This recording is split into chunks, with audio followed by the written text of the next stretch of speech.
నా పేరు స్వరూపరానండి. డిగ్రీ మహిళా కళాశాలలో నేను ఒక తల్లిని. నా కూతురు దాంట్లో ఎంపీసీ, బీఎస్సీలో ఉన్నది. ఆహ్, ఈ కళాశాల 2018లో స్టార్ట్ అయిందని నాకు సమాచారం ఉన్నది.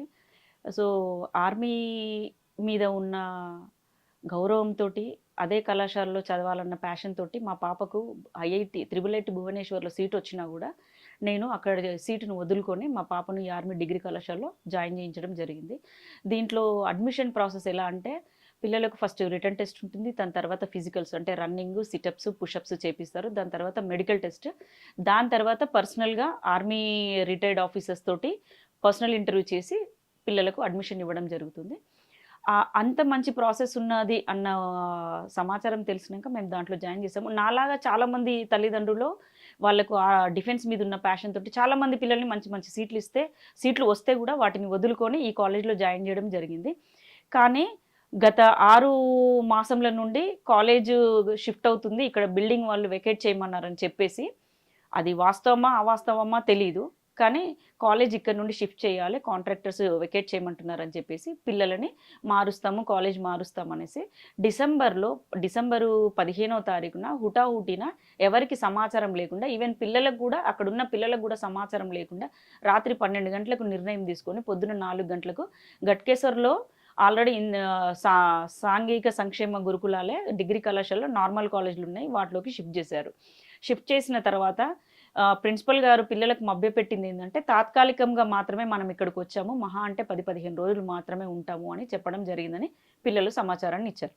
అది జరిగిన 10-15 రోజుల తర్వాత మన సెక్రటరీ గారు, అలుగువర్షిణి గారు పిల్లల దగ్గరికి వచ్చేసి, మీకు అలా ఆర్మీ కాలేజ్ అంటూ అడ్మిషన్ ఏం జరగలేదు, మీకు అలాంటి అపోహలు అన్నీ మీ మైండ్లో నుండి తొలగించుకోండి, మీకు అలాంటి శిక్షణ ఇక ముందు జరగదు, మీకు మొబైల్స్ కూడా ఇస్తున్నాము, మీకు అందరికీ సోషల్ నెట్వర్క్ ఉండాలి, మీరు చదువుకునే పిల్లలు గ్రాడ్యుయేట్లో ఉన్నారు కాబట్టి మీకు సోషల్ నెట్వర్క్ ఉండాలని పిల్లలకు మొబైల్స్ని అడాప్ట్ చేసి వాళ్ళని ఇక యూపీఎస్సీ క్లాసెస్ కానీ ఫిజికల్ యాక్టివిటీస్ కానీ చెయ్యకుండా, కాలేజ్ షిఫ్ట్ అయింది మనకు ఫెసిలిటీస్ లేవనే ఆలోచనతో ఉండొద్దని పిల్లల మన స్వభావాలను మార్చడానికి వాళ్ళకి మొబైల్స్ అడాప్ట్ చేసేసి తను చెప్పి వెళ్ళిపోయింది. తర్వాత అసలు ఏం జరుగుతుంది అని పేరెంట్స్ వెళ్ళి పిల్లల్ని అడగడంతో చిన్నగా సమాచారం తెలిసిందంటే, తాత్కాలికంగా కాదు మొత్తం పర్మనెంట్గానే ఇక్కడ ఉంచుతారంటే, ఆర్మీ కాలేజ్ తీసేసి సాధారణ కళాశాలగా మారుస్తారనేసి పిల్లలు పేరెంట్స్ అందరికీ చెప్పడం జరిగింది. ఇది వాస్తవమా, అవాస్తవమా అనేసి అక్కడ ఉన్న ప్రిన్సిపల్ నిరుపమ్మ గారిని కలిస్తే, ఆమె అసలు మాతో మాట్లాడడానికి ఫస్ట్ సిద్ధంగా లేకపోతే మేము అక్కడనే దాదాపు 3-4 గంటలు కూర్చోవడం జరిగింది, 20 మంది పేరెంట్స్ వరకు వెళ్ళి. తను చెప్పిన సమాచారం ఏంటంటే, పై అధికారుల నుండి ఎలా సమాచారం అందితే నేను అలాగే ప్రవర్తిస్తాను, నా నిర్ణయం అంటూ ఏం లేదు, ఇప్పటికైతే కాలేజీని షిఫ్ట్ చెయ్యము, ఇక్కడే ఉంటుంది అని చెప్పడం జరిగింది. దానిలో భాగంగా తల్లిదండ్రులమందరం కూడా ఆశతోటి, ఎన్నో ఆశయాలతోటి పిల్లల్ని ఆర్మీ కళాశాలలో జాయిన్ చేపిస్తే ఇట్లా నిర్వీర్యం చేసి మాటలు మాట్లాడితే ఎట్లా అనేసి మేము ఆలోచించుకోవడం జరిగింది. ఆలోచించిన తర్వాత పిల్లలందరి నుండి సమాచారం తెలుసుకుంటే, అక్కడ ఆర్మీ పిల్లలకు కావాల్సిన డైట్ లేదు, వసతులు లేవు, ఫిజికల్ యాక్టివిటీస్ లేవు, అబ్స్టాకిల్స్ లేవు, పోటీ పరీక్షలు, ఆర్మీ డిఫెన్స్కి రిలేటెడ్ పోటీ పరీక్షల్లో పాల్గొనడానికి కావాల్సిన శిక్షణ కార్యక్రమాలన్నీ లైక్ యూపీఎస్సీ, ఆఫ్క్యాట్ ఇలాంటి వేటికి కూడా శిక్షణ లేకుండా పోయింది. ఖాళీగా అకాడమిక్స్ కూడా సరిగా జరగట్లేదు, ఎందుకంటే వాళ్ళకు అకామిడేషన్ సరిగా లేదు. అంటే డైనింగ్ ఒకటే, పడుకోవడం ఒకటే, క్లాస్ రూమ్స్ ఒకటే, అన్నీ ఒకటే దాంట్లో.